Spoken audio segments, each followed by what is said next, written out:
Video کو like اور share اور چینل کو سبسکرائب کرنا ہرگز نہ بھولیے۔ السلام علیکم ورحمۃ اللہ وبرکاتہ۔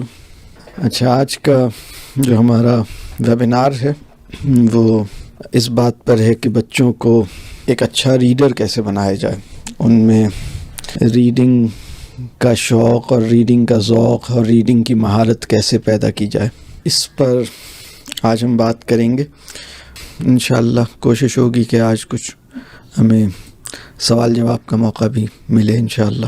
اس سے پہلے کہ میں اپنی گفتگو شروع کروں، میں چند سوالات آپ سے پوچھوں گا اور ان سوالوں کو ذرا نوٹ ڈاؤن کریں اور پھر ہم آج کی میں اپنی گفتگو شیئر کروں گا۔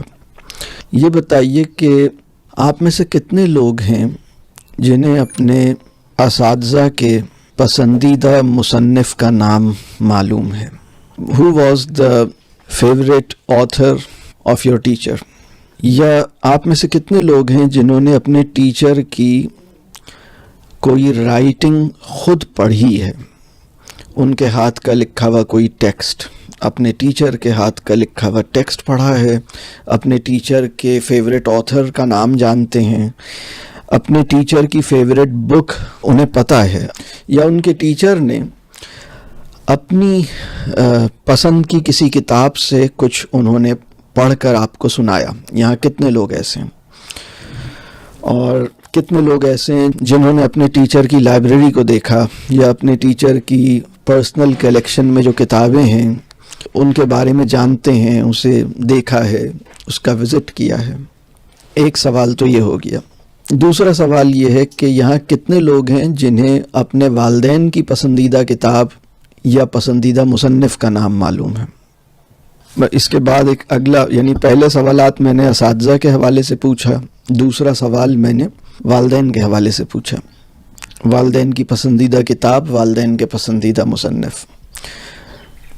تیسرا سوال، یعنی تیسری نوعیت کا جو سوال ہے وہ یہ ہے کہ کتنے لوگ ایسے ہیں جنہیں اپنی زندگی میں تحفے میں کتابیں ملی ہیں، اور جب بھی تحفے میں کتاب ملی تو انہیں بہت خوشی ہوئی، اور کچھ لوگ ہو سکتا ہے ایسے بھی ہوں جنہیں تحفے میں کتاب ملنے پہ کچھ رنج ہوا ہو، تو وہ بھی اپنا ذرا سوچیں کہ بھائی وہ سوچ رہے تھے کہ شاید کوئی اور چیز ملے گی، وہ تحفے میں کتاب مل گئی۔ کتنے لوگ ایسے ہیں جنہیں تحفے میں کتابیں ملی ہیں، بہت ملی ہیں، اور جب تحفے میں کتاب ملتی ہے تو دل سے خوشی ہوتی ہے، بہت اچھا لگتا ہے۔ اور اسی طرح یہاں کتنے لوگ ایسے ہیں جنہوں نے دوسروں کو تحفے میں کتابیں خرید کے دی ہیں، بچوں کو، بڑوں کو، دوستوں کو، ساتھیوں کو تحفے میں کتاب خرید کے دی ہے؟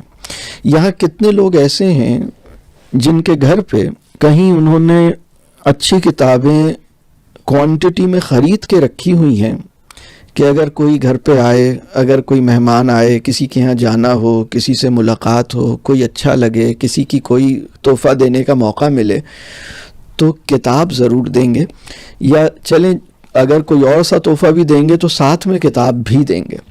تو ان کے پاس کتابیں، اچھی کتابیں انہوں نے زیادہ کوانٹٹی میں خرید کے رکھی ہیں، مطلب 5 کی تعداد میں، 10 کی تعداد میں، 20-25 کی تعداد میں، کہ اگر کوئی کسی کو تحفہ دینے کا موقع آئے گا تو جو بھی تحفہ دیں گے ساتھ میں کتاب بھی دیں گے۔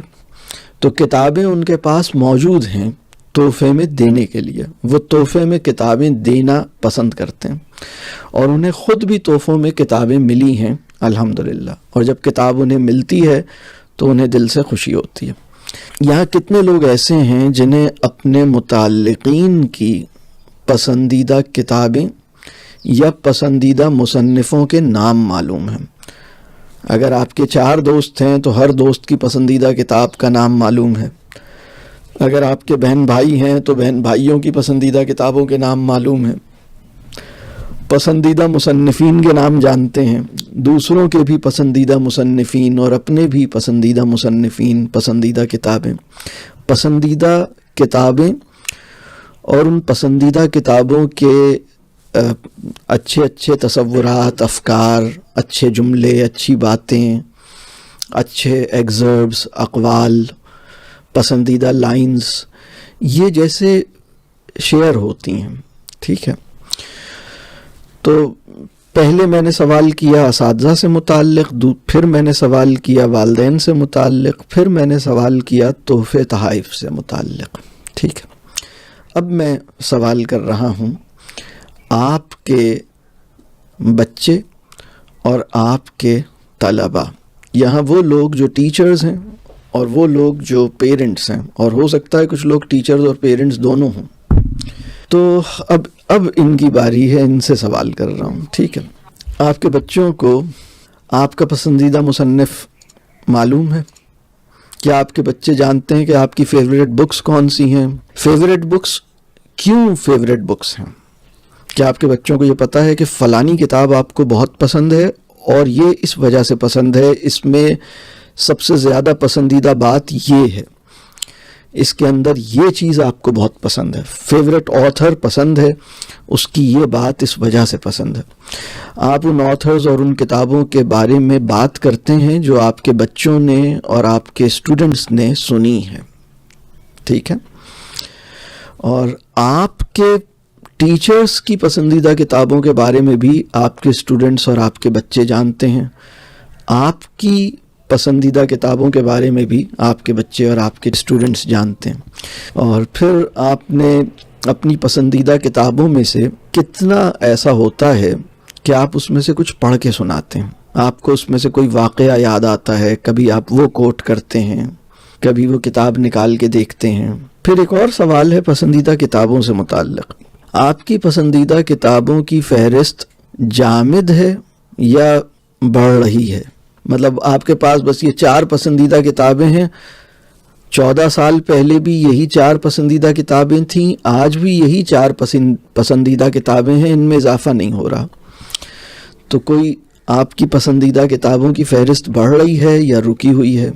آپ کی پسندیدہ کتابوں کی کوئی فہرست ہے بھی یا نہیں ہے؟ یہ بات سمجھ آ رہی ہے؟ تو یہ کچھ سوالات ہیں. اسی طرح ایک اور سوال ہے، آپ کو کتنے پیسوں کا جوتا جو ہے وہ مہنگا لگتا ہے؟ یعنی جوتے کی پرائس کتنی ہو تو آپ نہیں خریدیں گے؟ آپ نے اب تک جو جوتے خریدے ہیں، آپ نے پچھلے 1 سال میں کتنے پیسوں کے جوتے خریدے ہیں، کتنے پیسوں کے کپڑے خریدے ہیں، کتنے پیسوں کی آؤٹ ڈور ڈائننگ کی ہے؟ ذرا اس کا حساب لگائیے. کتنی دفعہ آپ نے جوتے خریدے ہیں، کپڑے خریدے ہیں، اور کتنے پیسوں کا کسی ریسٹورنٹ کا بل، اگر آپ فیملی کے ساتھ جاتے ہیں کہیں کھانے کے لیے تو کتنے پیسوں کا بل آپ کو زیادہ نہیں لگتا؟ ٹھیک ہے، آپ کے جوتے کی ایوریج کاسٹ کیا ہے؟ اگر آپ آج ایک اچھا جوتا خریدنے جائیں گے تو رفلی کتنے پیسوں کا خریدیں گے؟ اسی طرح اگر آپ کپڑے خریدنے جائیں گے تو کتنے پیسوں کے آپ کپڑے خریدیں گے؟ 1 سال میں کپڑے، جوتے اور کھانوں پہ آپ نے کتنے پیسے لگائے ہیں؟ ٹھیک ہے. اور دوسرا سوال اس سے متعلق یہ ہے کہ کتنے پیسوں کی کتاب آپ کو مہنگی لگتی ہے؟ یعنی بہت سے لوگ ایسے ہیں جنہیں 8,000 روپے کا جوتا مہنگا نہیں لگتا، 800 روپے کی کتاب مہنگی لگتی ہے. وہ چیز جس میں پاؤں ڈالنا ہے وہ کم از کم 8,000 روپے کی ہونی چاہیے، اور وہ چیز جو شعور میں اتارنی ہے اس کو 800 روپے سے زیادہ کا نہیں ہونا چاہیے. اس قسم کی مخلوق پیدا ہوئی ہے ہمارے تعلیمی نظام سے. اس پہ ابھی ہم بات کریں گے انشاءاللہ. ایسا کیوں ہوا ہے؟ یہ بہت اہم بات ہے، اللہ کرے کہ ہماری سمجھ میں آئے. کتنے پیسوں کا کپڑا ہمیں مہنگا نہیں لگتا اور کتنے پیسوں کی کتاب ہمیں مہنگی لگتی ہے.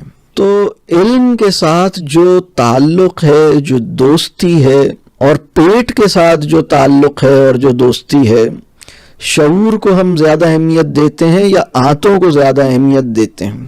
ٹھیک ہے، ٹیسٹ بڈز کو زیادہ اہمیت دیتے ہیں یا علم کو زیادہ اہمیت دیتے ہیں؟ یہ سوال ہمیں آج کے ویبینار کے بالکل جیسے شروع میں میں چاہتا ہوں کہ ذرا سا ہم اس پہ اپنے آپ کو ٹٹول لیں کہ ہم کہاں کھڑے ہیں. ٹھیک ہے، تو واقعہ یہ ہے، میں یہ محسوس کرتا ہوں کہ ہم ایک ایسے عہد میں جی رہے ہیں جس کو میں فنکشنل الٹریسی کا عہد کہتا ہوں.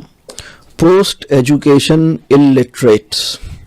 یعنی تعلیم حاصل ہونے کے بعد قلم اور کتاب اور علم سے بیگانہ اور بیزار مخلوق، اور یہ کیسے پیدا ہوتی ہے اس کی ذرا ہم تفصیل میں جائیں گے، ٹھیک ہے؟ تو یہ اب تک جو سوال ہوئے وہ سمجھ میں آ رہے ہیں سوالات کس نوعیت کے ہوئے ہیں؟ یعنی سب سے پہلے میں نے سوال ٹیچرز سے متعلق کیا، پھر پیرنٹس سے متعلق کیا، پھر تحفے تحائف سے متعلق کیا، پھر بچوں سے متعلق کیا، یعنی بچوں اور اسٹوڈنٹس سے متعلق کیا، پھر میں نے سوال جو اس کا اکنامک ایسپیکٹ ہے نا، یعنی سچی بات یہ ہے کہ ہمارے معاشرے میں بہت سے لوگ ایسے ہیں جنہوں نے اپنی زندگی میں جتنے پیسوں کے چرغے کھائے ہیں اتنے پیسوں کی کتابیں نہیں خریدیں، ٹھیک ہے؟ تو ہم کتاب بیگانگی کے عہد میں زندگی گزار رہے ہیں، اور یہ وہ کانٹیکسٹ ہے جس میں اس ویبینار کو کرنے کی ہمیں ضرورت محسوس ہوتی ہے، اور میں سمجھتا ہوں کہ یہ بھی بہت اہم موضوع ہے۔ اللہ کرے کہ ان موضوعات پہ ڈسکشنز ہمارے معاشرے میں پھیل جائیں۔ ہمارا کتاب سے کیا تعلق ہونا چاہیے، ہمارا علم سے کیا تعلق ہونا چاہیے، مطالعے سے مطالعے کی ہماری زندگی میں کیا اہمیت ہونی چاہیے، اس کو اللہ کرے کہ ہم دریافت کریں، اس پہ ہم غور کریں، اس معاملے کو ہم ٹھیک کریں۔ ابھی جب میں اس کی ڈیٹیل میں جاؤں گا تو اندازہ ہوگا کہ ہم کہاں اور کون سے ایریاز ہیں جہاں پر ہم ناسمجھی کا مظاہرہ کر رہے ہیں یا ہم غفلت کا مظاہرہ کر رہے ہیں، اور وہ کون سے معاملات ہیں جو اصلاح طلب ہیں، اور فوری طور پر اللہ کرے کہ ہم ان کی اصلاح کی طرف متوجہ ہوں اور ان چیزوں کو ٹھیک کریں۔ تو آج کا جو کانٹیکسٹ ہے نا، raising children who love to read, آج کا جو موضوع ہے ہمارے ویبینار کا، raising children who love to read, ایسے بچوں کو کیسے تیار کیا جائے جو پڑھنے کا شوق رکھتے ہیں۔ تو اس پہ اب میں بات کروں گا۔ تو یہ جو سوالات ہیں یہ آپ کو سوچنے کا کچھ موقع دے رہے ہیں۔ جو سوالات میں نے اٹھائے ہیں یہ لکھے ہیں آپ نے سوالات۔ شروع میں سوالات رکھنے کا مقصد یہ ہے کہ یہ سمجھ آ جائے کہ ہم کھڑے کہاں ہیں اور ہم کیسی زندگی گزار رہے ہیں، ٹھیک ہے؟ قلم کا، کتاب کا، مطالعے کا ہماری زندگی میں کتنا حصہ ہے اور ہمیں ہونا کیسا چاہیے، ٹھیک ہے؟ تو اب میں تھوڑی سی بات اب ریڈنگ اور اس سے متعلق کروں گا۔ سب سے پہلی بات جو ریڈنگ سے متعلق ہے، ریڈنگ کہتے کسے ہیں اور ریڈنگ کی ضرورت ہمیں کیوں ہے، یہ بات ہمیں واضح ہونی چاہیے، ٹھیک ہے؟ تو بہت سے لوگ ہمارے معاشرے میں کسی ٹیکسٹ کو دیکھ کر اس ٹیکسٹ کی ساؤنڈ پروڈیوس کر لیتے ہیں تو انہیں لگتا ہے کہ وہ ریڈنگ کر رہے ہیں۔ دوسرے لفظوں میں اگر وہ کہیں کوئی ٹیکسٹ لکھا ہوا ہے اردو میں یا عربی میں یا انگریزی میں، اور اس کو اور عام لفظوں میں کہا بھی یہ جاتا ہے کہ دیکھیں یہ پڑھ کے دکھاؤ، تو اس نے پڑھ کر دکھا دیا۔ سب سے پہلی بات تو یہ کہ ریڈنگ جو ہے نا وہ ایک انٹرنل پروسیس ہے۔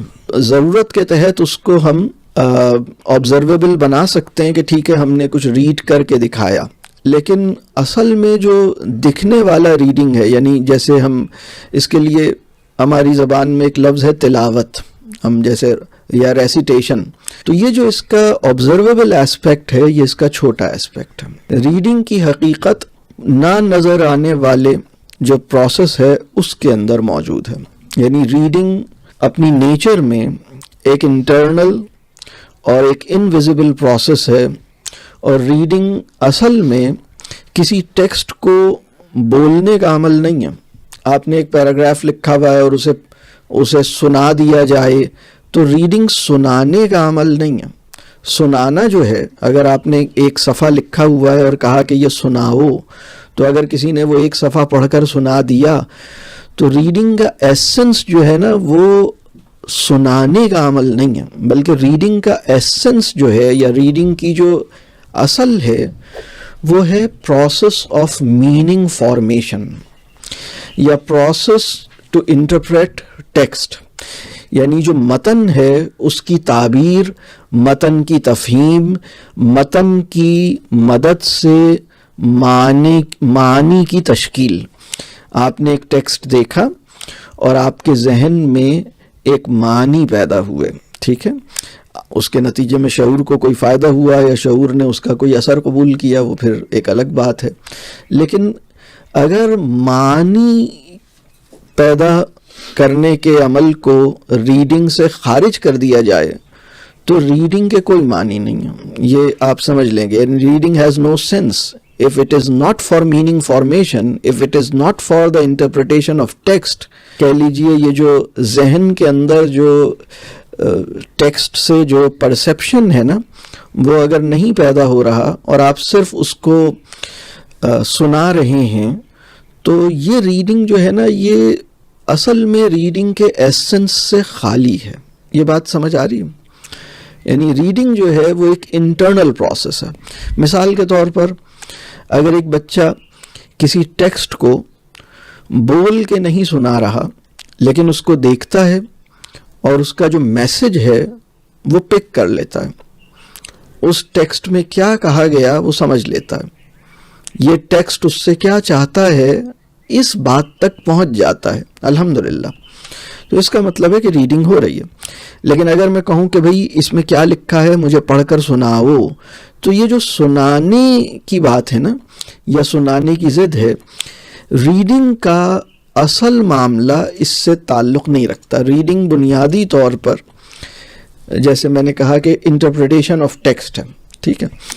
سنانے کا عمل بھی ایک چیز ہے. سنانے کے عمل کی جو اہمیت ہے نا اس کی بھی اپنی اہمیت ہے, لیکن جیسے میں نے کہا کہ سنانے کا عمل ریڈنگ کی اصل نہیں ہے. ریڈنگ کی اصل ہے ذہن میں کسی چیز کے معنی پیدا ہوں, ٹھیک ہے, وہ بات سمجھ میں آئے. یعنی reading is a process of comprehension, reading is a process of meaning formation, یا reading is a process to interpret text, ٹھیک ہے, یا ٹیکسٹ سے میننگ کو ریکور کرنے کا عمل ہے, ٹھیک ہے. ایک متن ہے, اس میں کوئی بات کوئی پیغام ہے, وہ پیغام پانے کا جو عمل ہے اسے ہم ریڈنگ کہیں گے. لیکن یہ جو سنانے کا عمل ہے یہ کیا ہے؟ یہ ضرورت کے تحت, یعنی کسی خاص موقع پہ کسی خاص مقصد کے تحت ریڈنگ کے عمل کو ہم جب چاہتے ہیں کہ آبزرویبل بنائیں, دوسرے کے سامنے پیش کریں, تو ٹھیک ہے ہم سنا بھی سکتے ہیں, جس کو ہم ریسائٹ کرنا کہتے ہیں, یا جیسے عام لفظوں میں جیسے پڑھ کر سنانا کہتے ہیں, ٹھیک ہے. پڑھ کر سنانا جو ہے نا اس کی اپنی ایک اسٹریٹجک ویلیو ہے. یہ جو ٹیکسٹ ہے, ٹیکسٹ کو ہم متن کہہ رہے ہیں, ٹھیک ہے, کوئی بھی پیراگراف کوئی بھی لکھا ہوا کوئی چیز ہے اس کو ہم کہہ رہے ہیں متن یا ٹیکسٹ. اس ٹیکسٹ کا فلیور اگر ہمیں اس کو دینا ہو, ٹھیک ہے, ابھی وہ خود اس کو پڑھ نہیں رہا لیکن ہم چاہتے ہیں کہ ہم اس کے ذہن میں اس کا فلیور ڈال دیں, اس کا چسکا لگا دیں, ٹھیک ہے, اس کی مٹھاس اس کو چکھائیں. دوسرے لفظوں میں یہ جو ٹیکسٹ ہے اس ٹیکسٹ کی کشش اس پر اثر انداز ہو, اس ٹیکسٹ کے اندر اس کا تجسس پیدا ہو, اس ٹیکسٹ کو پڑھنے کی لگن اور دلچسپی اور شوق اس میں بیدار کیا جائے. تو اس مقصد کے تحت ہم اس ٹیکسٹ کو ریڈ آؤٹ کر سکتے ہیں, ٹھیک ہے. ایک ٹیکسٹ ہے میرے پاس, اگر فرض کیجئے ایک پیراگراف ہو اور یا کوئی کسی کہانی کا کوئی ٹیکسٹ یا کوئی اخبار کا یا کوئی خبر, اور میں آپ کو وہ پڑھ کر سناؤں کسی بھی کتاب سے, تو وہ جو پیراگراف آپ سنیں گے اصل میں مقصد اس کی جو اسٹریٹجک ویلیو ہے, اگر میں کوئی پیراگراف آپ کو پڑھ کر سناؤں تو اس کی اہمیت اس حوالے سے بہت زیادہ ہے کہ وہ ٹیکسٹ اپنی اپیل آپ کے اندر پیدا کرے گا, اس کو اپنے اندر ایک کشش پیدا کرے گا. تو سنانے کا عمل ذائقہ شناسی کا عمل ہے, یا سنانے کا عمل جو ہے نا دوسرے کو جیسے آپ نے اس کا ایک چسکا لگا دیا, دوسرے کو آپ نے تھوڑا سا ایک فلیور دے دیا, اور دوسرے کو آپ نے اس میں کیوریس کر دیا, دوسرے کو آپ نے اس طرف متوجہ کر دیا. اگر سنانے کا عمل اس مقصد سے کیا جائے یہ ایک ایجوکیشنل یا انسٹرکشنل اسٹریٹجی بن جاتا ہے اور اس سے فائدہ ہی فائدہ ہے. لیکن اگر سنانے کا عمل ٹیسٹ کرنے, جج کرنے, جانچنے کے لیے کیا جائے تو یہ سنانے کا عمل جو ہے نا یہ بوجھ بن جاتا ہے, یہ ایک لیبر بن جاتا ہے. ہمارے معاشرے میں بہت سے بچوں کو جیسے وہ کہتے ہیں نا یہ پڑھ کر سناؤ, وہ پڑھ کر سناؤ, یہ پڑھ کر سناؤ, یہ سناؤ, وہ سناؤ. تو جب ہم سناؤ کرتے ہیں, جب ہم سنانے یعنی جب ہم سننے کی ضد کرتے ہیں یعنی بچوں سے, تو یہ عمل ان کے لیے بوجھ بن جاتا ہے. لیکن جب ہم خود شوق سے سناتے ہیں تو یہ عمل ان کے لیے ریڈنگ میں انٹرسٹ بڑھانے کی وجہ بن جاتا ہے. تو سنانے کا عمل بنیادی طور پر ریڈنگ کی سینٹرالٹی سنانے میں نہیں ہے، یا جیسے اس کو اردو میں ایک لفظ ہے بلند خوانی، ٹھیک ہے، انگلش میں لفظ ہے ریسیٹیشن، ایک اور لفظ ہے تلاوت، ٹھیک ہے. تو یہ ریڈنگ کی مرکزی چیز نہیں ہے. ریڈنگ کی مرکزی چیز جیسے جو ریڈنگ کی اصل ہے وہ تو بالکل ایک انویزیبل سی اور ایک انٹرنل اندرونی عمل ہے. ذہن پیغام کسی متن سے حاصل کر رہا ہے، تفہیم کر رہا ہے، میننگ فارم کر رہا ہے، ٹھیک ہے. یہ بات واضح ہو گئی. ریڈنگ کیا ہے، ریڈنگ کیوں ضروری ہے، اس کو بھی دیکھ لیتے ہیں. دیکھیے رب کریم نے اپنے احسانات میں سے ایک بہت بڑا احسان، رب کریم کی مہربانیوں میں سے، رب کریم کی عطا کردہ نعمتوں میں سے ایک بہت بڑی نعمت جو ہے، بہت بڑی، یعنی یہ نعمت ہمارے شعور کی کفیل بن گئی، اور اس نعمت کا نام ہے زبان، لینگویج. اور لینگویج کا تعلق اورل ٹریڈیشن سے ہے، مطلب زبانی اورل پروسیس، مطلب زبان جو ہے وہ بولنے سننے کا عمل ہے. تو الحمدللہ اللہ نے اس کا اپنے کلام میں اس بات کو بیان بھی کیا.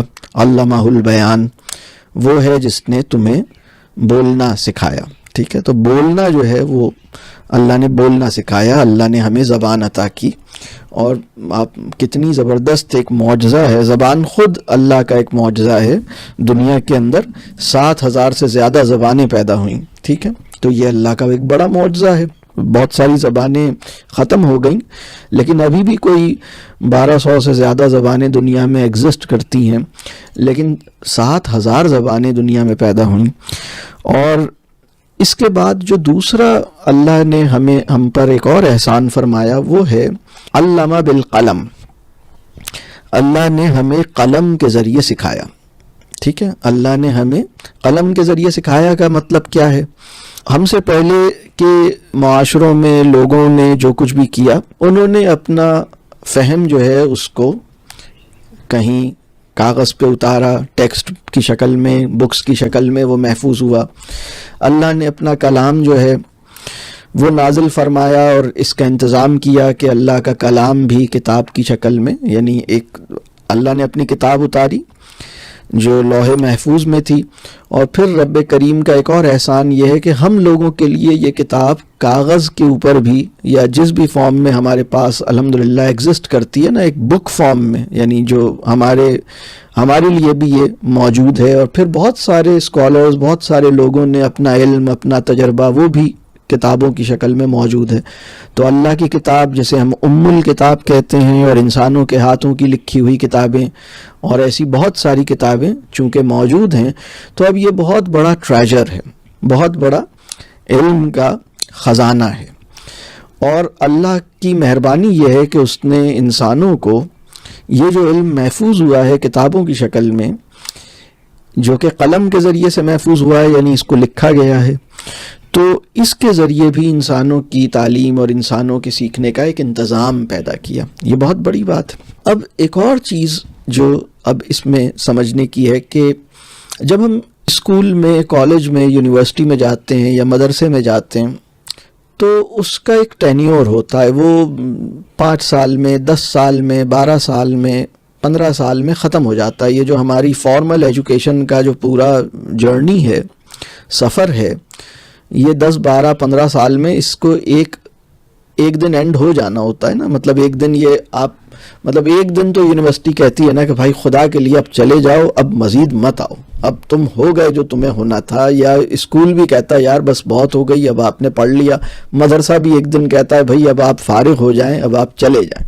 یعنی وہ ساری زندگی کوئی کہے کہ نہیں میں تا حیات مرتے دم تک آپ کا دامن پکڑ کے آپ سے سیکھتا رہوں گا، تو ایسا کوئی بھی ادارہ نہیں ہے. ٹھیک ہے، جب ہم یونیورسٹی سے فارغ ہوتے ہیں یا کالج یا مدرسے سے فارغ ہوتے ہیں تو سیکھنے کی کیا ضرورت ختم ہو جاتی ہے یا سیکھنے کی ضرورت باقی رہتی ہے؟ اب ایک سوال ہے. جو کچھ سیکھنا ہے پوری زندگی میں، یعنی پوری زندگی کے لیے جو کچھ جاننے، سیکھنے، سمجھنے کی ضرورت ہے، کیا وہ 10 12 15 سال کی تعلیم میں ہمیں مل گیا، یا بعد میں بھی کچھ مزید سیکھنے، جاننے، سمجھنے کی ضرورت اور پڑے گی؟ یہ ایک سوال ہے. یعنی فیوچر میں جس طرح کی دنیا ہوگی، فیوچر میں جس طرح کے حالات ہوں گے، فیوچر میں جس طرح کے چیلنجز ہوں گے، ان چیلنجز اور ان معاملات کو ہینڈل کرنے کے لیے کیا ہمیں مزید علم کی ضرورت پڑے گی، سمجھنے سیکھنے کی ضرورت پڑے گی، یا جو کچھ زندگی میں چاہیے وہ سب ہم نے پڑھ لیا، سیکھ لیا، سمجھ لیا؟ یہ ایک سوال ہے۔ تو چونکہ اس کی ضرورت پڑے گی، ٹھیک ہے، جو کچھ ہم نے کالج یونیورسٹی سے پڑھا ہے اس کے بعد بھی ہمیں پڑھنے کی ضرورت پڑتی ہے، اور اس کے لیے ہمیں ضرورت ہے کہ ہم کتابوں سے اپنا تعلق بنائیں، کتابوں سے بھی بنائیں اور اصحاب علم سے بھی بنائیں، ٹھیک ہے۔ ایک تو فارمل ایجوکیشن کا ایک پورا معاملہ ہے نا، جو اداروں کی شکل میں آپ کہیں داخلہ لیتے ہیں، اس کی پھر ایک دن چھٹی ہو جاتی ہے، ختم ہو جاتا ہے، لیکن اصحاب علم سے جو تعلق ہے اور کتابوں سے جو تعلق ہے وہ تو تا حیات مرتے دم تک رکھنا ہے۔ ان کی برکت سے، ان کے تعلق سے ساری زندگی میں پیش آنے والے چیلنجز اور امتحان، یعنی فرض کیجئے آپ 20 سال پہلے یونیورسٹی سے اب فارغ ہو گئے تھے، لیکن اس کے بعد اب آج آپ کی زندگی میں جو کام ہے اور جو چیلنجز ہیں اور جو بھی سچویشن ہے، جو بھی آپ کی ذمہ داری ہے، اس کو اچھی طرح نبھانے کے لیے اور اپنے چیلنجز کو میٹ کرنے کے لیے آپ کو پھر علم کی ضرورت پڑ سکتی ہے، کچھ سمجھنے سیکھنے جاننے کی ضرورت پڑ سکتی ہے، کچھ ریمائنڈرز کی بھی ضرورت پڑ سکتی ہے، پہلے سے جو کچھ سیکھا تھا اس کو دوبارہ جاننے کی ضرورت پڑ سکتی ہے۔ تو ان ساری ضرورتوں کو پورا کرنے کا ایک انتظام ہے کتابیں، ایک انتظام ہے اصحاب علم کی صحبت، یعنی دو انتظامات ہیں۔ تو اگر کوئی انسان یہ سمجھتا ہے کہ تعلیمی ادارے سے فارغ ہونے کے بعد اب کچھ نہیں سیکھنا، اب کچھ نہیں سمجھنا، اب کچھ نہیں پڑھنا، تعلیم پوری ہو گئی، اصل میں تعلیم کا ایک بڑا مقصد یہ ہے اور ہونا چاہیے کہ ہمیں زندگی بھر اپنی تعلیم کا بندوبست کرنے کے قابل بنائے، یعنی ہم ساری زندگی مرتے دم تک اپنی تعلیم، اپنا تزکیہ، اپنی اصلاح، اس کا بندوبست کرنے کی فکر بھی کریں، اس کا انتظام بھی کریں۔ مدرسے سے فارغ ہو گئے، مدرسے سے فارغ ہونے کے بعد ابھی آپ کے فرض کیجئے مدرسے سے یا کالج یا یونیورسٹی سے فارغ ہونے کے بعد آپ کی 45 سال کی زندگی مزید ہے بالفرض، یا 25 سال کی زندگی مزید ہے۔ تو اب یہ جو 25 سال یا 50 سال یا 40 سال جو آپ مزید زندہ رہیں گے، اس میں آپ کی تعلیم، تربیت، اصلاح، تزکیہ، اپنے معاملات کو ٹھیک رکھنا اور علم سے اپنے آپ کو جوڑے رکھنا، اپنی زندگی کے مقاصد کو سامنے رکھنا، اپنے آنے والے جو نئے چیلنجز یا جو بھی بدلتی ہوئی دنیا ہے اس میں ٹھیک سے اپنے حصے کا کام کر سکنا، اس کے لیے ایک مستقل تعلیم کی ضرورت ہے۔ اور اس تعلیم کا انتظام کیسے ہو سکتا ہے؟ کتابوں کے ذریعے ہوگا اور اصحاب علم کے ذریعے ہوگا، ٹھیک ہے۔ یہ اس کے دو بڑے ذرائع کہہ لیجئے، ٹھیک ہے۔ تو یہ ہے وہ کانٹیکسٹ کہ ہمیں ریڈنگ کیوں سیکھنی ہے۔ اس میں پرابلم کیا ہوا؟ پرابلم یہ ہوا کہ بہت سے لوگوں نے اپنا فائنل ایگزام دینے کے بعد کتاب نہیں کھولی، ٹھیک ہے۔ تو وہ کچھ سوالات میں نے شروع میں کیے تھے، اب اس کانٹیکسٹ میں چند سوالات اور کرنے جا رہا ہوں، ٹھیک ہے۔ درسی کتابوں کے علاوہ، یعنی ٹیکسٹ بکس، جو ایگزام آپ نے کہیں ایڈمیشن لیا تھا تو وہ ٹیکسٹ بک تھی، آپ نے کہیں کورس میں داخلہ لیا، کالج میں داخلہ لیا، مدرسے میں داخلہ لیا، یونیورسٹی میں داخلہ لیا، داخلہ لینے کے بعد جو ایک آفیشلی پرسکرائبڈ ٹیکسٹ بک تھی نا، نصابی کتاب، درسی کتاب، وہ تو آپ کی مجبوری تھی، آپ کو خریدی، آپ نے پڑھی، اس کا امتحان دیا یا اس سے جو بھی تعلیم ہوئی۔ جب آپ اس آفیشل ایجوکیشن پروسیس سے فارغ ہو گئے تو اس کے بعد آپ نے درسی کتابوں کے علاوہ آپ نے اپنی زندگی میں کتنی کتابیں پڑھی ہیں، ان کی فہرست بنائیے۔ درسی کتابوں کے علاوہ آپ نے کتنی کتابیں خریدی ہیں، کتنی کتابیں پڑھی ہیں۔ تو ہمارے معاشرے میں ایک مسئلہ یہ ہے کہ بہت سے لوگوں نے اپنی فارمل ایجوکیشن ختم ہونے کے بعد کوئی کتاب نہ تو خریدی ہے اور نہ ہی کوئی کتاب پڑھی ہے۔ ان کے پاس اگر کوئی کتابیں ہیں تو وہ ٹیکسٹ بکس کس فارم میں ہیں، یہ وہ ٹیکسٹ بکس ہیں جو انہیں کالج یا مدرسے یا یونیورسٹی میں خریدنی پڑی تھیں، اس کے بعد انہوں نے نہ خریدی ہیں نہ پڑھی ہیں. یہ ایک مسئلہ ہے. اور دوسرا مسئلہ یہ ہے کہ بہت سے لوگوں کو یہ لگتا ہے کہ لکھنا اور پڑھنا دونوں جو ہیں یہ تعلیم کی ضرورت ہے، زندگی کی ضرورت نہیں ہے. یہ ایک اور مغالطہ ہے. یعنی کیا لکھنے اور پڑھنے کا عمل تعلیم کی ضرورت ہے یا زندگی کی ضرورت ہے؟ Why should we read? Because our education system wants us to read it. یعنی کیا زندگی میں اس کی ضرورت ہے یا تعلیمی نظام میں اس کی ضرورت ہے؟ ایک اہم بات یہ ہے کہ تعلیمی نظام میں بھی کسی چیز کی ضرورت اسی صورت میں جسٹیفائی ہونی چاہیے کہ زندگی میں اس کی ضرورت واضح اور ثابت شدہ ہے. ابھی تو الٹا کیا ہوا ہے. یعنی زندگی میں اس کی ضرورت تو محسوس ہی نہیں ہوئی اور بس تعلیم کے اندر اس کا کام ہوا، لکھا پڑھا اور چل دیا. یہ میرا ایک بہت پسندیدہ موضوع ہے، لنگوسٹک پرسپیکٹیو آف ایجوکیشن. بہت وسیع اور عمیق موضوع ہے، اس کی تفصیلات بہت ہیں. تو ابھی تو خیر میں صرف ایک تعارفی نوعیت کا ویبینار کر رہا ہوں، لیکن ایک مثال میں کبھی کبھی اس میں اس طرح کی نشستوں میں دیتا ہوں.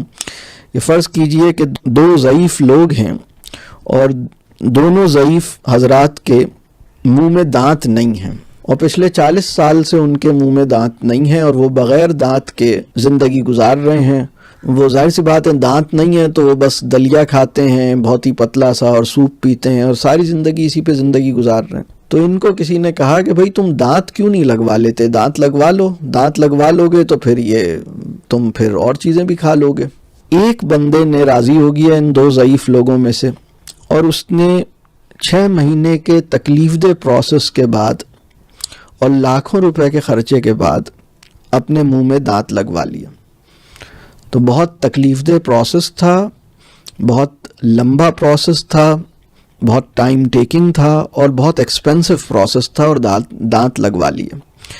دانت لگوانے کے بعد اب یہ دونوں بیٹھے ہوئے بات کر رہے ہیں، دونوں دوست ہیں. تو جس کے دانت نہیں ہیں وہ اس سے پوچھ رہا ہے کہ بھائی تمہیں دانت لگوانے کا کیا فائدہ ہوا؟ تو جس کے دانت ہیں وہ یہ کہہ رہا ہے کہ بھائی اب میرا شمار دانت والے لوگوں میں ہوتا ہے، میں انسانوں کی اس قسم سے تعلق رکھتا ہوں جس کے منہ میں دانت ہیں. آپ کے تو دانت ہی نہیں ہیں، تو میرے تعارف میں اب یہ بتایا جا سکتا ہے میرے پاس دانت بھی ہیں. ٹھیک ہے، میں چبا سکتا ہوں. ٹھیک ہے، I can chew. اور تم انسانوں کی اس قسم سے تعلق رکھتے ہو who cannot chew. تم چبا نہیں سکتے، تمہارے پاس دانت نہیں ہیں. کھانے کا جب وقت آیا تو پتہ لگا کہ دانت لگنے کے بعد بھی یہ صاحب وہی کھاتے ہیں جو دانت لگنے سے پہلے کھاتے تھے.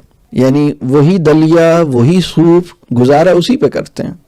تو اب پہلا آدمی پوچھتا ہے یار دانت لگنے کے بعد بھی جب تم خوراک تمہاری وہی ہے جو میری ہے تو what difference does it make کہ تم نے اتنا پیسہ خرچ کیا، اتنی تکلیف اٹھائی، تمہارے منہ میں دانت لگ گئے، لیکن اس کے بعد بھی زندگی تو ہم دونوں ایک جیسی ہی گزار رہے ہیں. تو تمہارے دانت لگنے سے فرق کیا پڑا بھائی؟ تمہارے دانت لگنے کے بعد بھی تم بھی ویسا ہی سوپ پی رہے ہو، تم بھی دلیا ہی کھا رہے ہو، تمہیں دانتوں کا کوئی فائدہ تو نہیں ہوا. تو اس نے کہا نہیں، دانتوں کا فائدہ کیوں نہیں ہوا؟ میرے شناختی کارڈ پہ لکھا ہوا ہے کہ میرے دانت لگے ہوئے ہیں اور میں کسی جگہ اپلائی کرتا ہوں، کوئی سوال نامہ ہوتا ہے تو اس میں اپنے تعارف میں لکھ سکتا ہوں کہ میں دانتوں والا آدمی ہوں، تم تو بے دانت آدمی ہو. تو مجھے بہت سی جگہوں پہ اپنے تعارف میں مدد ملتی ہے نا. لیکن اب وہ سوال دوسرے آدمی کا یہ ہے کہ یار تمہارے تعارف میں تو مدد مل رہی ہے لیکن اس کا کوئی فائدہ تو تمہیں نہیں ہوا نا. تم بھی تو میری طرح سوپ ہی پیتے ہو، تم نے کوئی گوشت نہیں کھا رہے، کوئی سیب نہیں کھا رہے، تم بھی وہی. مطلب یہ انالوجی سمجھ میں آ رہی ہے میں کیا کہہ رہا ہوں؟ مجھے مارک ٹوین کا ایک جملہ بہت پسند ہے، بہت ہی خوبصورت قول ہے. مارک ٹوین بھی بڑا کمال کا انسان تھا. ابھی اس پہ ہم موقع نہیں ہے کچھ بات کرنے کا، لیکن مارک ٹوین کا جملہ ہے The man who does not read good books has no advantage over the man who cannot read them. وہ انسان یا وہ آدمی جو اچھی کتابیں نہیں پڑھتا، اس کو اس انسان پر کوئی فوقیت حاصل نہیں ہے جو انہیں پڑھ ہی نہیں سکتا. بات سمجھ آ رہی ہے؟ یعنی وہ آدمی جو دانت رکھنے کے باوجود کوئی ایسی ٹھوس غذا کھاتا ہی نہیں ہے، سالڈ فوڈ کھاتا ہی نہیں ہے، اسے بے دانت آدمی کے اوپر کسی بھی کوئی برتری کوئی فوقیت حاصل نہیں ہے. یہ بات سمجھ آ رہی ہے نا؟ A man who does not read good books has no advantage over the man who cannot read them. وہ انسان جو اچھی کتابیں نہیں پڑھتا اسے اس انسان کے اوپر کوئی برتری کوئی فوقیت حاصل نہیں ہے جو انہیں پڑھ ہی نہیں سکتا. یہ وہ ایشو ہے فنکشنل الٹریسی کا. اس پرابلم کو میں کہتا ہوں فنکشنل الٹریسی.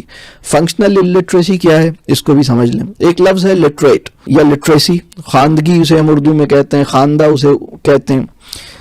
اس کا مطلب یہ ہے کہ ایک ایسا انسان جو لکھنا اور پڑھنا جانتا ہے, اس کو ہم کہتے ہیں لٹریٹ.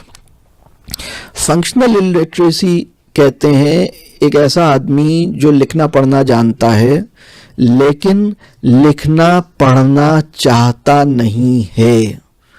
جب تک اس کے سر پہ ڈنڈا تھا تعلیمی نظام کا تب تک تو یہ لکھنا پڑھنے کا کام کرتا رہا. جیسے ہی وہ ڈنڈا ہٹ گیا تو اس نے کہا کہ اب میری توبہ. اب مطلب اس نے تعلیمی نظام سے نکلنے سے پہلے قسم کھا لی تھی کہ جیسے ہی آزاد ہوں گا سب سے پہلے یعنی جو اپنی باشعور زندگی اسی وقت ممکن ہوگی اور آزادی کا تجربہ اسی وقت محسوس ہوگا جب کتابوں سے ایک فاصلہ اختیار کروں گا. تو جیسے ہی وہ یعنی تعلیمی نظام سے جیسے جیل سے آزاد ہوا تو پہلا کام اس نے یہ کیا کہ ایک انٹینشنل ڈسٹینس فرام بکس, کتابوں سے ریڈنگ سے ایک اختیاری شعوری فاصلہ اور اس کے ساتھ زندگی گزار رہا ہے. تو لکھنا پڑھنا آتا تو ہے لیکن لکھنا پڑھنا چاہتا نہیں ہے اور لکھتا پڑھتا نہیں ہے. یہ ہے بہت بڑا المیہ ہمارے معاشرے کا. یہ بات واضح ہو رہی ہے. تو میں نے اب تک ریڈنگ کیا ہے, ریڈنگ کی ضرورت ہمیں کیوں ہے, ریڈنگ کا ایشو کیا ہے اور اس آج کے ویبینار کا کانٹیکسٹ کیا ہے. تو یہ جو بات ہے نا کہ raising a child who loves to read, تو چائلڈ کی بات تو بعد میں ہے. چائلڈ کی جگہ ایڈلٹ کر لیں. ایسے بالغوں کو کیسے پیدا کیا جائے جو کتاب دوست ہوں, جو کتاب پڑھنا چاہتے ہوں.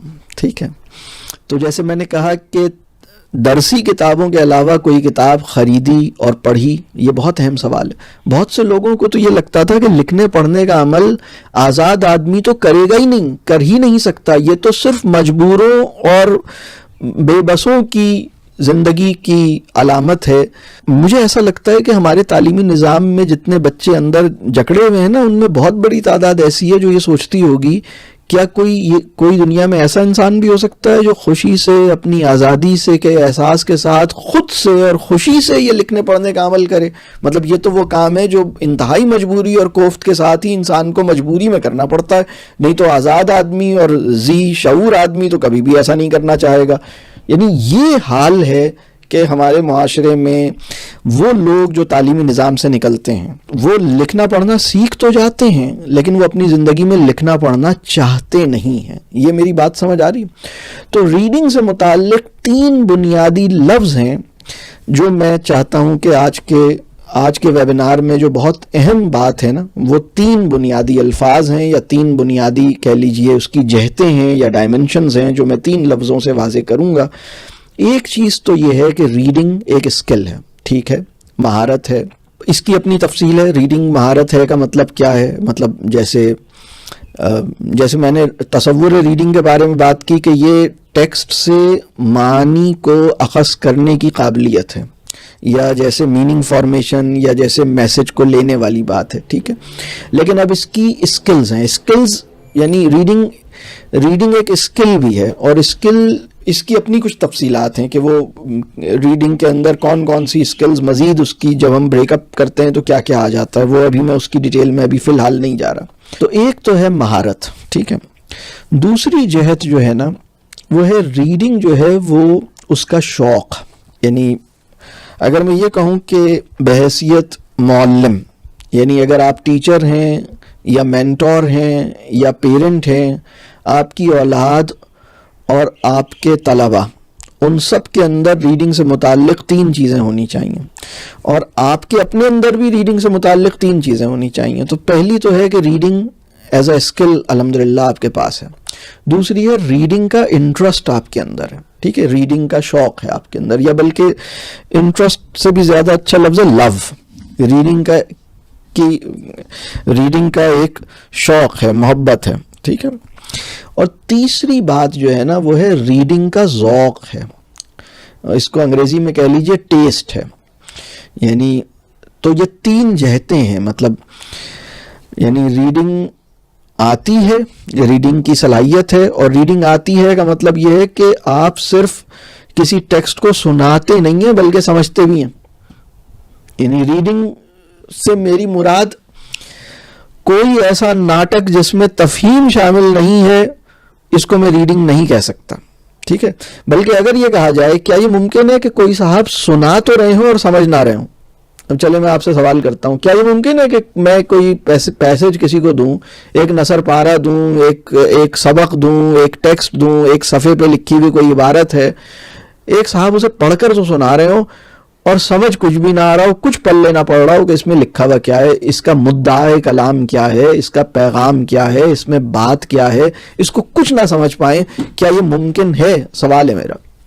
اب آپ سوچئے، وہ رب کریم جس نے علمہ البیان اور علمہ بالقلم جیسے معجزے انسانی، ہر انسان کو یہ معجزہ عطا کیا. اللہ نے معجزوں کی تقسیم صرف انبیاء تک محدود نہیں کی ہے. رب کریم کی مہربانی اور احسان اور محبت یہ ہے کہ ہر انسان کو رب کریم نے معجزے عطا کیے. علمہ البیان رب کریم کا ایک بہت بڑا معجزہ ہے، بہت بڑی نشانی ہے. علمہ بالقلم ایک اور بہت بڑی نشانی ہے. اور انسان کی جہالت کا کمال ہے، مطلب کمال ہے. یعنی اس سطح پر ہم پہنچ گئے کہ ہم نے ریڈنگ کی ایک ایسی شکل ایجاد کی جس کے اندر تفہیم سرے سے غائب ہے. یعنی بالکل ایسی بات ہے کہ ہم کھانے کی کوئی ایسی قسم ایجاد کر لیں جو غذائیت سے فارغ ہو، اور یہ بھی ہم کر رکھی ہے ہم نے، مطلب معاشرہ یہاں پہ کھڑا ہے کہ وہ مطلب، تو بالکل ایسی جگہ پر ہم پہنچے میں. تو میں صلاحیت، جو میں اسکل کی بات کر رہا ہوں، اسکل کا مطلب یہ ہے ایک ایسا پروسیس، ایک ایسا عمل جس کی آپ کے پاس ایک اچھی مہارت ہے، آپ آسانی کے ساتھ، سہولت کے ساتھ اور ایک بہت اچھے انداز میں کسی ٹیکسٹ کو ریڈ کرتے ہیں اور تفہیم کے ساتھ، کمپریہنشن کے ساتھ. تو یہ تو ہے اسکل. دوسری چیز ہے شوق اور محبت کہ آپ ریڈ کرنا چاہتے ہیں. اور تیسری چیز ہے آپ کیا ریڈ کرنا چاہتے ہیں. آپ ریڈ کرنا ہی کیا چاہتے ہیں؟ آپ کا انتخاب مطالعہ کیا ہے؟ آپ کا انتخاب متن کیا ہے؟ اس کو ایک اور چیز پہ اپلائی کریں. آنکھیں ہیں نا، آنکھیں، ایک چیز ہے آنکھوں کا دیکھنا، یعنی آنکھوں کی صلاحیت کہ وہ دیکھے، یہ صلاحیت ہے. ایک ہے دیکھنے کا شوق، یہ دوسری چیز ہے. اور ایک ہے دیکھنے کا ذوق، کیا نہیں دیکھنا اور کیا دیکھنا ہے، اور کیا دیکھتے رہنا ہے اور کیا ہرگز بھی نہیں دیکھنا، اور کس چیز پہ نظر پڑے تو ہٹا لینی ہے اور کس چیز پہ نظر پڑے تو رکھنی ہے. یہ جو معاملہ ہے نا، what not to see and what to see, یہ شعور اور ذوق کی بات ہے. ہاؤ ٹو سی یہ اسکل ہے. اور دیکھنے کی ذمہ داری، دیکھنے کی کا جذبہ، مطلب یعنی اگر میں کہوں کہ کیسے دیکھنا ہے یہ اسکل ہے، اور جذبہ ہے دیکھنے کا، پیشن ہے، لو ہے، یہ دوسری چیز ہے. اور کیا دیکھنا ہے اور کیا نہیں دیکھنا یہ ذوق ہے.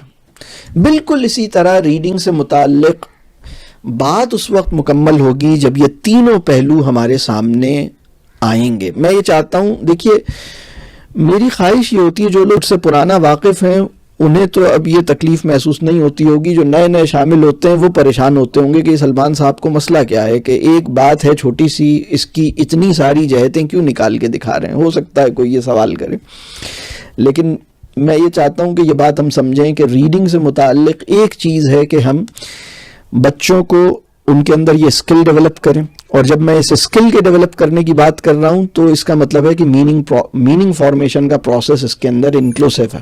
اور پھر اسکل میں صرف یہی نہیں ہے، اسکل میں پھر اور بھی چیزیں، یعنی کس ٹیکسٹ کو کس کانٹیکسٹ میں کس طرح ریڈ کرنا، یہ سب اسکلز ہیں.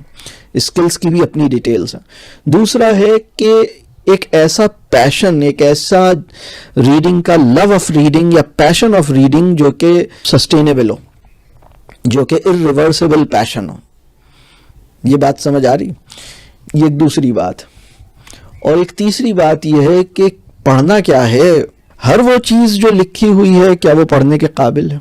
اس سے پہلے یہ سمجھ لیں کہ کیا معاشرے میں ہونے والی ہر بات سنے جانے کے لائق ہے؟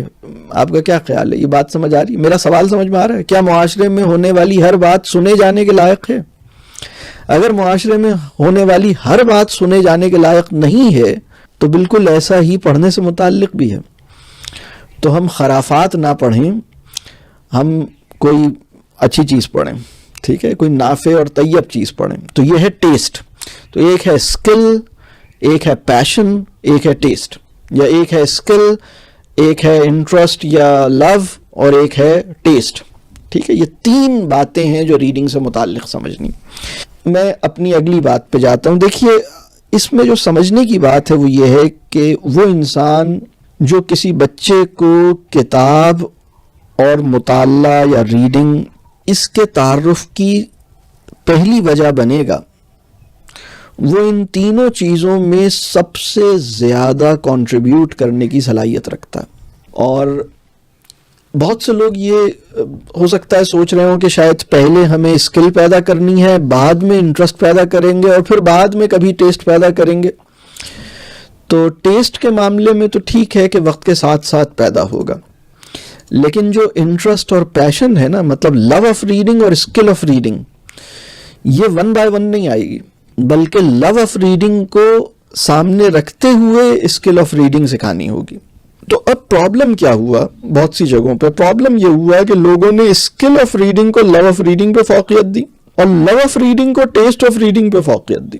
یعنی ہمارے معاشرے میں بہت سارے لوگ وہ ہیں جنہیں ریڈنگ آ تو گئی ہے لیکن کرنا نہیں چاہتے، اور کچھ لوگ ایسے ہیں جو ریڈنگ کرنا تو چاہتے ہیں لیکن اس بات کی فکر نہیں کرتے کہ وہ جو کچھ پڑھ رہے ہیں وہ انہیں ڈپریس بنا رہا ہے، وہ ان کے اندر تشکیک کا مسئلہ پیدا کر رہا ہے. جو کچھ وہ پڑھ رہے ہیں وہ ان کے مزاج میں یا ان کے نفس میں کسی آلودگی پیدا کرنے کا، کسی قسم کی آلودگی یا ان کے شعور میں کوئی مسئلہ پیدا کرنے کی بھی وجہ بن سکتا ہے. یعنی وہ اس درجے کی ان کے پاس مطلب معاملہ یا سمجھ نہیں ہے. یہ بات واضح ہو رہی ہے. بنیادی بات یہ ہے کہ جب ہم ریڈنگ کی بچوں کو ریڈنگ کیسے سکھائیں، اس پہ جب ہم کام کریں گے تو یہ تینوں پہلو ہمارے سامنے ہونے چاہیے. ٹھیک ہے، اور اس میں اب ہم کیا کریں وہ اب میں کچھ، کیونکہ آج بالکل ایک تعارفی نوعیت کا ویبینار ہے، اس میں نے جیسے کہا کہ اس کی اپنی تفصیلات ہیں، اس کی ایک ایک موضوع، ایک ایک لفظ کی اپنی ڈیٹیلز ہیں، لیکن بس میں چاہوں گا کہ آپ ابھی ان چیزوں کو نوٹ کریں، ان پہ غور کریں، آج جو چیزیں مل رہی ہیں ان پہ عمل کریں انشاءاللہ. تو جب آپ ان چیزوں پہ کریں گے، کچھ بہت پریکٹیکل قسم کی چیزیں ہیں جو ہم ابھی شروع کر سکتے ہیں. میں نے جو سوالات کیے ہیں آپ سے سوچنے کے، ان سوالوں پہ انشاءاللہ جب آپ سوچیں گے، کام کریں گے تو بھی انشاءاللہ بہت خیر پیدا ہوگی. تو اب کرنا کیا ہے؟ سب سے پہلی چیز ہے کہ ماحول بنانا ہے. ریڈنگ کیسے سیکھیں گے؟ ریڈنگ کے لیے اب عملی طور پہ کرنے کے کام ہیں، ماحول پیدا کرنا ہے. ماحول کیسے پیدا کرنا ہے؟ اب اس کے لیے بھی چند سوالات کروں گا، بات سمجھ میں آ جائے گی انشاءاللہ. پہلی بات، کیا آپ کے گھر میں کتابیں ہیں؟ گھر کے ہر فرد کے لیے کتابیں ہیں؟ گھر کے ہر کمرے میں کتابیں ہیں؟ ٹھیک ہے، 3 سوال. کیا آپ کے گھر میں کتابیں ہیں؟ کیا گھر کے ہر فرد کے لیے کتابیں ہیں؟ یا چلیں تیسرے سوال کو کر لیں، ایک سے زیادہ کمروں میں کتابیں ہیں؟ ٹھیک ہے، اور ایک مناسب تعداد میں ویرائٹی آف بکس ہیں. ٹھیک ہے، تو یہ ہے انوائرمنٹ. انوائرمنٹ کیسے شروع ہوگا؟ یہ پہلا اس کا. اب اگین جب میں کتاب کی بات کر رہا ہوں تو اچھی کتابیں، ٹھیک ہے، وہ اب یہ بھی اللہ کرے کہ سمجھ آتا ہو کہ ہم سمجھ سکیں کہ اچھی کہانی کون سی ہے، اچھا ناول کون سا ہے، اچھی شاعری کون سی ہے، اچھی سٹوری، اچھی جو بھی بک ہے تو وہ ہم اچھی بکس کو کلیکٹ کریں. دوسری بات، کیا گھر میں لوگ پڑھتے ہوئے نظر آتے ہیں؟ کیا بچے نے گھر کے لوگوں کو پڑھتے ہوئے دیکھا ہے؟ کتاب شوق سے پڑھتے ہوئے نظر آتے ہیں، اپنی خوشی سے، اپنے اختیار سے، اپنی مرضی سے، اپنے شوق سے کتابیں پڑھتے ہوئے، اور پھر کتابیں پڑھنے کے بعد کتابوں پہ باتیں کرتے ہوئے نظر آتے ہیں. وہ کتاب شوق سے پڑھتے ہیں اور جب کتابیں پڑھ لیں تو کتابوں پہ شوق سے باتیں کرتے ہیں. They share what they read, they discuss what they read. ٹھیک ہے، یہ دوسری بات. اسٹارٹنگ پوائنٹ یہ ہے کہ آپ کو یہ کام کرنا چاہیے. یعنی گھر میں کتابیں ہوں، ہر فرد کے لیے کتابیں ہوں. دوسری بات یہ کہ گھر میں آپ لوگ کتابیں شوق سے پڑھ رہے ہوں اور پھر کتابیں پڑھنے کے بعد اس کو ڈسکس کر رہے ہوں. اب تیسری بات ہے انوائرمنٹ بنانے میں، تیسری بات ہے ڈسٹریکشنز ختم کیے جائیں. اور ڈسٹریکشنز، دو بڑے ڈسٹریکشنز ہیں جو ریڈنگ کے راستے میں ہیں. اور بھی ڈسٹریکشنز ہو سکتے ہیں، میں صرف دو کی بات کر رہا ہوں. پہلا ہے وہ گھر جس میں شور ہے نا، یا جو شور کے قریب ہے، وہاں ریڈنگ کے لیے اور پھر تدبر کے لیے وہ سازگار ماحول نہیں ہے. کچھ لوگ ایسے ہیں ان کا مکان ایسی جگہ پہ ہے کہ باہر بہت شور ہے، کچھ لوگ ایسے ہیں جہاں گھر کے اندر ہی بہت شور ہے. تو شور کو، نوائز کو کنٹرول کریں. بچے جو باتیں کر رہے ہیں اس شور کی بات نہیں کر رہا، لیکن جو مشینوں کا شور ہے اور باقی چیزوں کا شور ہے، شور کو دیکھا جائے کیسے کم کیا جا سکتا ہے. Unwanted noise. اور گھر میں جو لوگ بھی بات کر رہے ہیں ان کو ذرا سافٹلی اور لو وائس میں بات کرنی چاہیے اور ذرا دھیمے لہجے میں بات کرنی چاہیے. تو جو وہ آوازیں ہیں جن کی ضرورت ہے، یعنی انسانی آوازیں، ان کو بھی کوشش کرنا چاہیے کہ اس میں ایک دھیما پن ہو. اور وہ جو انوانٹیڈ نوائز ہے اس کو ختم کرنے کی کوشش کرنی چاہیے. تو ڈسٹریکشن میں ایک پہلو یہ ہے. ڈسٹریکشن کا جو دوسرا پہلو ہے وہ ہے اسکرینز. وہ گھر جس میں اسکرینز سینٹرل ایکٹیویٹی ہے، جہاں اسکرینز، لوگ خود بھی اسکرین کو بہت شوق سے سامنے رکھتے ہیں، مطلب وہ جگہ جہاں سب اسکرین پہ لگے ہوئے ہیں، وہاں وہ ریڈنگ کے لیے سازگار ماحول نہیں بنا سکتا. ٹھیک ہے، کم از کم پہلے مرحلے پہ اس سطح پہ آئیے کہ اسکرین سے بچنے کا ایک شعور اپنے اندر اور ایک جذبہ پیدا کیجیے کہ بھئی ٹھیک ہے، یہ اسکرین بڑی پرکشش ہے، یہ بڑی اسکرین کا اپنا ایک ایڈکشن ہے، لیکن میں اپنے آپ کو اس سے بچانے کی کم از کم کوشش تو کروں. تو اب ہوا یہ ہے کہ جہاں کھانا کھا رہے ہیں وہاں بڑی سی اسکرین لگی ہوئی ہے، جہاں بیٹھے ہیں وہاں بڑی سی اسکرین لگی ہوئی ہے. کچھ لوگوں نے لائبریریز میں بھی، اب تو تعلیمی اداروں نے لائبریریز میں بھی بڑی بڑی اسکرینیں لگانی شروع کر دی ہیں. بھائی ایک ایسی چیز جو کتاب کی سوکن بن کے آئی ہے اس کو اتنی اسپیس کیوں دے رہے ہو یار؟ پہلے تم کتاب سے جو تعلق بننے دو نا. اس کا سمجھ ہی نہیں آ رہی یہ بات. تو یہ ایک کام کرنے کی ضرورت ہے. یعنی جو ڈسٹریکشنز ہیں ان کو کم کیجئے. اس کو کنٹرول کرنا اور کم کرنے کی بات کر رہا ہوں. ختم تو بہت سے لوگ شاید نہ کر سکیں، لیکن ٹھیک ہے. اب یہ تین باتیں میں نے ماحول میں کی ہیں. پہلی بات، گھر میں کتابیں ہیں، ہر فرد کے لیے کتابیں ہیں. دوسری بات، گھر کے لوگ کتابیں پڑھتے ہوئے اور کتابوں پہ بات کرتے ہوئے نظر آتے ہیں. تیسری بات، گھر میں ڈسٹریکشنز، آوازوں کی ڈسٹریکشنز اور اسکرینز کی ڈسٹریکشنز کو منیمائز کرنے کی، کم سے کم کرنے کی کوشش ہے. ٹھیک ہے، یہ تین باتیں ہو گئیں.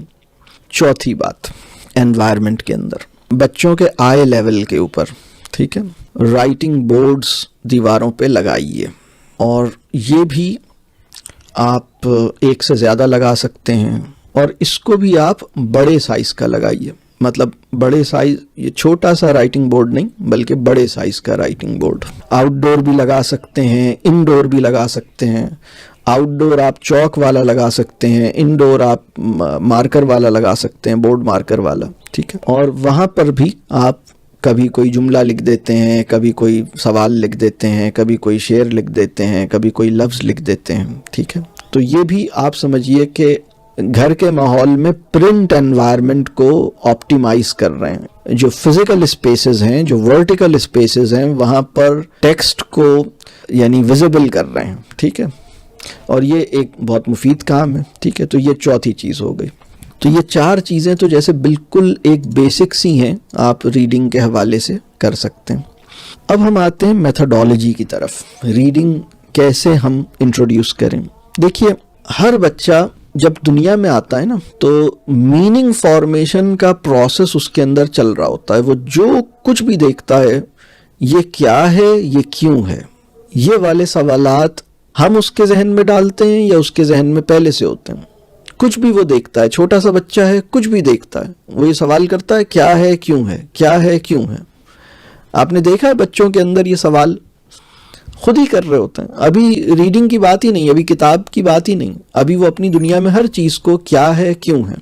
اور ہمارا کام یہ ہے کہ جب وہ کیا ہے کیوں ہے کر رہے ہیں تو اصل میں وہ ریڈنگ کا جو ایسنس ہے وہ اس عمل میں آلریڈی موجود ہے. ابھی وہ کتاب میں لکھے ہوئے کو پڑھنے کے عمل میں نہیں ہے, لیکن کائنات میں جو کچھ ہے اس کو وہ سمجھنے کی کوشش کر رہے ہیں. آپ کا کام کیا ہے؟ آپ کا کام یہ ہے اقرا بسم ربک الذی خلق, جو کچھ بھی اس نے پیدا کیا ہے اس کو پڑھو, یا اس کے نام سے پڑھو جس نے سب کچھ پیدا کیا ہے پڑھو. تو وہ بس ٹھیک ہے, وہ جو کچھ بھی, وہ جو کیا ہے کیوں ہے جو کر رہے ہیں نا, وہ کبھی کسی چیز کو دیکھ رہے ہیں تو یہ جو چیزوں میں ان کا انٹرسٹ ہے اور جو کچھ وہ دیکھ رہے ہیں اور جو کچھ وہ پرسیو کر رہے ہیں اس کو ایکسپریس کرنے کا موقع دیں, اس پہ بات کریں. یہ ہے ریڈنگ کا starting point. What ever they come across, جو کچھ بھی وہ دیکھ رہے ہیں, بادلوں کو دیکھ رہے ہیں, وہ تتلی کو دیکھ رہے ہیں, وہ پھول کو دیکھ رہے ہیں, وہ آپ کی ٹوپی کو دیکھ رہے ہیں, وہ آپ کی چشمے کو دیکھ رہے ہیں, وہ کسی بھی چیز کو, کمرے کے اندر جو چیزیں ہیں وہ دیکھ رہے ہیں, آسمانوں میں جو چیزیں ہیں وہ دیکھ رہے ہیں, کیا ہے کیوں ہے, وہ ان چیزوں کو سمجھنے کی کوشش کر رہے ہیں. تو ریڈنگ کے اندر جو سب سے قیمتی عمل ہے وہ ٹیکسٹ کو ڈیکوڈ کرنا نہیں ہے, بلکہ میننگ فارمیشن کے پروسیس میں انگیج ہونا ہے. ٹھیک ہے. جب حضرت جبرائیل علیہ السلام نے رسول اللہ صلی اللہ علیہ وسلم سے پہلی فارمل ملاقات کی اور ان سے فرمایا کہ آپ پڑھیے, تو حضرت رسول اللہ صلی اللہ علیہ وسلم نے فرمایا کہ بھائی میں کیسے پڑھوں, مجھے تو پڑھنا نہیں آتا. تو پھر انہوں نے کہا کہ اقرا بسم ربک الذی خلق, یہ آیت سنائی. اور اس کے بعد رسول اللہ صلی اللہ علیہ وسلم نے, رسول اللہ صلی اللہ علیہ وسلم ہمیں سب کو پتہ ہے کہ امی تھے.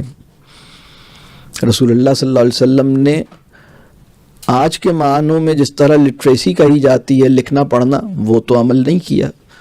تو یہ جو رسول اللہ صلی اللہ علیہ وسلم کو پہلی وحی رسول اللہ صلی اللہ علیہ وسلم پہ نازل ہوئی, کیا اس پر رسول اللہ صلی اللہ علیہ وسلم نے عمل کیا یا نہیں کیا؟ آپ کا کیا خیال؟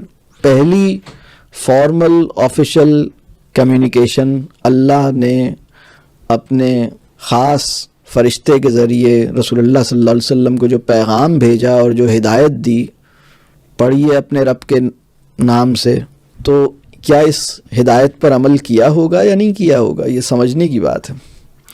تو ریڈنگ جو ہے کائنات کا ایک مطالعہ ہے جو رسول اللہ صلی اللہ علیہ وسلم نے کیا, اور کائنات کی ہر چیز جو رسول اللہ صلی اللہ علیہ وسلم نے جس کا مشاہدہ کیا, اس سے رسول اللہ صلی اللہ علیہ وسلم نے وہ سمجھا جو سمجھنے کی بات ہے, یعنی اس کی حقیقت تک پہنچ گئے.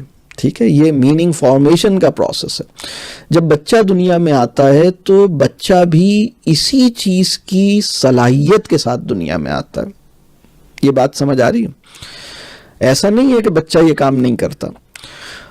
ریڈنگ کے راستے میں سب سے بڑا پرابلم یہ ہے کہ بہت سے لوگ بچوں کا جو نیچرل سیلف انیشیٹڈ انکوائری کا پروسیس ہے, جو سیلف انیشیٹڈ آبزرویشن ہے, جو کہ اپنی پرسنل آبزرویشن ہے, چیزوں کو دیکھنا, کیا ہے کیوں ہے, کیا ہے کیوں ہے.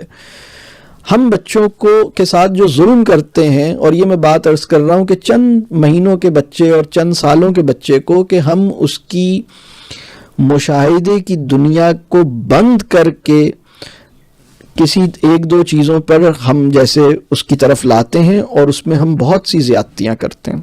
یعنی وہ بلی کو دیکھ رہا تھا اور ماں کو اس بات پہ پریشانی ہو رہی تھی کہ یہ بلی کو کیوں دیکھ رہا ہے, میں اس کو یہ بتانا چاہتی ہوں کہ کیٹ کو یہ پڑھ لے. کیٹ, جب سے بلی کیٹ بنی ہے, بچوں نے اظہار کے جو فطری اسلوب ہے نا, جو ایک نیچرل ایکسپریشن ہے نا, وہ کمپرومائز ہو گیا ہے, برجستگی چلی گئی ہے. باہر بادلوں کو دیکھ رہا ہے, تتلی کو دیکھ رہا ہے, دنیا کو دیکھ رہا ہے. یہ جو مشاہدہ ہے نا, اس کو ریڈنگ کے راستے میں دیوار نہیں سمجھیں, بلکہ ریڈنگ کے راستے میں اس کو شاہراہ کے طور پہ دیکھیں. یہ بادلوں اور آسمان کو دیکھ کر ریڈنگ کی گہرائیوں میں اترے گا, اسے دیکھنے دیں. کیا ہے کیوں ہے, یہ ایک پروسیس ہے. تو اب اس میں جو کام کرنے کی ضرورت ہے کہ جب وہ چیزوں کو دیکھ رہا ہے تو اس کو ڈسکس کیا جائے، یعنی اس کو ڈسکس کیا جائے کہ اچھا کہ آپ کو کیا لگ رہا ہے، اچھا اس سے آپ کو کیا سمجھ آ رہا ہے، اچھا آپ جتنا اس کو موقع دیا جائے گا یہ تتلی کو، جس طرح اس نے تتلی کو دیکھا ہے، جس طرح اس نے چیونٹی کو دیکھا ہے، جس طرح اس نے کسی اور چیز کو دیکھا ہے، اس کو بیان کرے، اس پہ بات چیت ہو۔ جس بچے کے ساتھ یہ عمل زیادہ ہوگا اس کا میننگ فارمیشن کا جو پروسیس ہے وہ زیادہ گہرا ہوگا، زیادہ وسیع ہوگا۔ نہیں تو ہمارے معاشرے میں اس وقت ایسی مخلوق بھی موجود ہے جو کسی بامعنی ٹیکسٹ کی ڈیپتھ میں اترنے سے قاصر ہے۔ آپ کو یہ مسئلہ نظر آتا ہے کسی بڑے تصور کو گہرائی میں جا کے نہ سمجھ سکنا، کسی بامعنی بات کی گہرائی میں نہ اتر سکنا، یہ مسئلہ چھوٹا مسئلہ نہیں ہے، یہ ہم بہت بڑے مسئلے سے دو چار ہیں۔ تو بچے کا جو معنی پیدا کرنے کا فطری عمل ہے اس کو داؤ پہ نہیں لگائیں، ایک کام۔ دوسری بات یہ کہ اس کی اپنی جو پہلی زبان ہے اس کے اوپر سودا نہیں کریں۔ آپ کو ریڈنگ سکھانی ہے تو بھائی جو پہلی زبان ہے اس میں باتیں کرنے دیں، یہ مصنوعی پن نہیں پیدا کریں، اس سے جو نقصان ہوگا وہ شعور کو نقصان ہوگا۔ دیکھیں جب بچے کو ماں اپنا دودھ نہ پلائے اور بوتل کا مطلب شروع سے معاملہ شروع کرے تو کوئی نقصان ہوتا ہوگا یا نہیں ہوتا ہوگا، اس پہ غور کیجئے گا۔ جس طرح اس سے نقصان ہے نا، بالکل اسی طرح ماں کا دودھ چھوڑنے سے بھی نقصان ہے، ماں کی زبان چھوڑنے سے بھی نقصان ہے۔ تو یہ کوئی چھوٹا نقصان نہیں ہے۔ تو بہت سے بچوں کا دودھ بھی چھڑایا گیا ہے، زبان بھی چھڑائی گئی ہے، ہاتھ بھی چھڑایا گیا ہے، سب کچھ چھڑایا گیا ہے۔ اب وہ ڈے کیئر میں جاتے ہیں، ماڈرن انسٹیٹیوشنلائزڈ سیٹ اپ میں۔ تو یہ نقصان ہے۔ تو ریڈنگ کے حوالے سے جو میں بات کر رہا ہوں کہ بچوں کو جب وہ چیزوں کو دیکھیں، اپنے مشاہدات کو، ان مشاہدات کو ڈسکس کیا جائے، اچھا کیا سمجھ میں آ رہا ہے، اچھا آپ کو یہ، اچھا، اور ان کو ٹیسٹ نہ کیجئے، ان کو کریکٹ نہ کیجئے، ان کو اپنی بات کرنے دیجئے، ٹھیک ہے۔ پھر اگلا عمل یہ ہے